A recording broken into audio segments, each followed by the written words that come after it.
কাছে একটা টাকা নাই, বাজার নাই, ঘরে চাউল নাই। এখন কি যে করা যায়, দেখি চাচার কাছে যাই। যদি কিছু টাকা ধার পাওয়া যায়, অন্তত সামনে ঈদ আছে, অন্তত চলা যাব।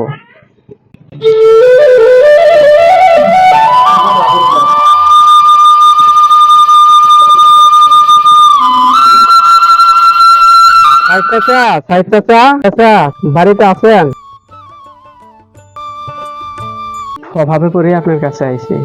বাড়িতে চাউল নাই, ডাউল নাই, বাজার নাই, সামনে আবার ঈদ, ছোট ছোট ছেলে মেয়ে আছে। এখন আপনার কাছে যদি 5,000 টাকা থাকে, আপনি আমাকে ধার দেন, আমি ঈদের পরে কাজ করে আপনাকে আবার ফেরত দিয়ে দেব। আচ্ছা ঠিক আছে, আমি টাকা দিতেছি, সমস্যা নাই। কিন্তু তুমি আবার সময় মতো টাকাটা আমাকে ফেরত দিয়ে দিও। টাকাটা পেয়ে অনেক উপকার হলো। টাকাটা দিলা না, অনেক দিন হয়ে গেল, আর কতদিন অপেক্ষা করবো বাবা? আচ্ছা, টাকাটা তো চাইছেন, ভালো কথা। এই মুহূর্তে তো আমার কাছে নাই, 3 দিন পরে টাকাটা ফেরত দিয়ে দেবো।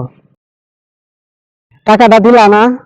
2 মাস পর টাকাটা, 3 মাস পর টাকাটা, 6 মাস পর। বাবা টাকাটা দিলা না, আমার খুব অবস্থা খারাপ বাবা।